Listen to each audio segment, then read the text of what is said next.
Channel को subscribe करने के लिए लाल बटन को दबाएं और नए नए गानों को सबसे पहले सुनने के लिए घंटी को दबाएं।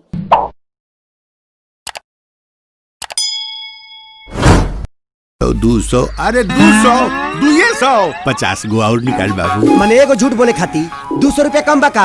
अरे बाबू बरनलवा के पता लग जाए कि ओकर बियाह काटे वाला हम ही है तो हमरा के हौसला में दाब के पका दी बाबू। दे 50 गो और दे बाबू। ना मने दे बाबू 50 गो और दे बाबू।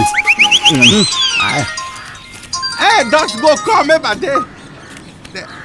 हाँ सनीचर का पार्टनर शादी के मजा लेता रहा कि ना?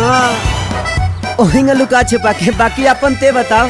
हाँ पार्टनर सब ठीक बा। अरे कोनो फिकर के बात नहीं है। हाँ उनकर पापा आयल रहले पूछे लेकिन लड़की सब झूठ बोल देली सन। हाँ अच्छा ऐसा कोनो बात हो तो हमके जरूर बताइए। हाँ ठीक बा। लडुआ ता पहले। अरे राजू बड़का खिलाड़ी बा भाई जनला। कोनो फिकर के बात नहीं है। कोनो के सके नहीं की लड़की वहाँ भी आ। हाँ तो तेज तो बेटा थुलुए थे लहे बाती तेज लईती ते ले तो भाग्यो दइल आइदा तेऊ को पतो ना चलल तुलते नाती।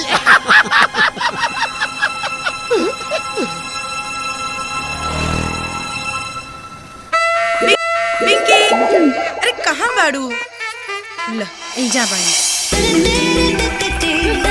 आगे।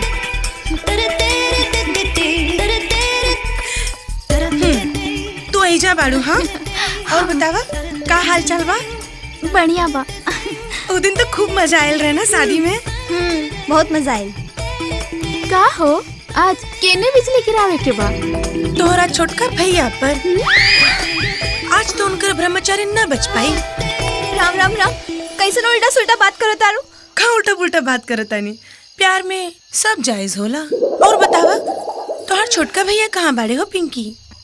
हाँ गइल हो ये खेत खरियानी में। अच्छा खलियानी में।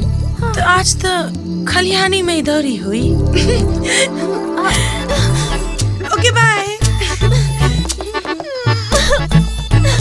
आज तो गइल तोहर भैंसिया